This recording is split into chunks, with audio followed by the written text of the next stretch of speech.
Ezt a dalt nagyon sok szeretettel küldi két lányod, Szabina, Edina és az egyetlen fiad Attila. És nem utolsó sorban küldi a két vejed, Krisztián és Tibi, és a mennyed az Ita, és a drága unokáid. Drága apánk, köszönjük, hogy vagy nekünk, és mi büszkék vagyunk rád. A Jóisten éltessen még sokáig közöttünk, erőben, egészségben. Te egész életedben vigyáztál mi ránk. Köszönünk neked minden, drága jó apánk. Sok éven át, és most is még, hát azt kívánjuk neked, nagyon boldog légy. Elmúlt a sok-sok év, és megnőtt a család.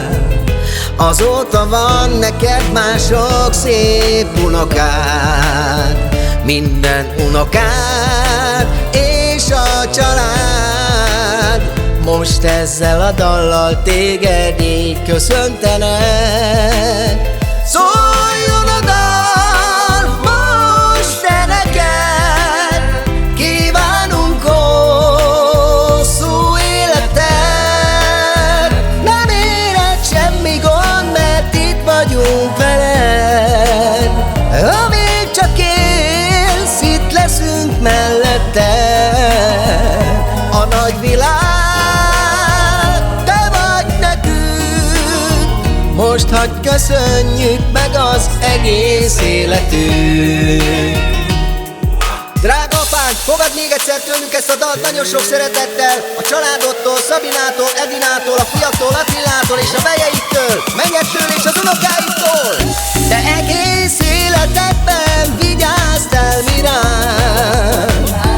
Köszönünk neked minden, drága jó apánk. Sok éven át, és most is még, hát azt kívánjuk neked, nagyon boldog légy. Elmúlt a sok-sok év, és megnőtt a család. Azóta van neked már sok szép unokád, minden unokád és a család. Most ezzel a dallal téged így köszöntenek.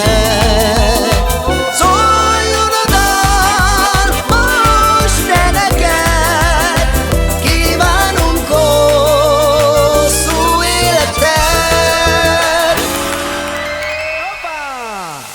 Nem éred semmi gond, mert itt vagyunk veled. Amíg csak élsz, itt leszünk melletted. A nagy világ te vagy nekünk, most hadd köszönjük meg az egész életünk.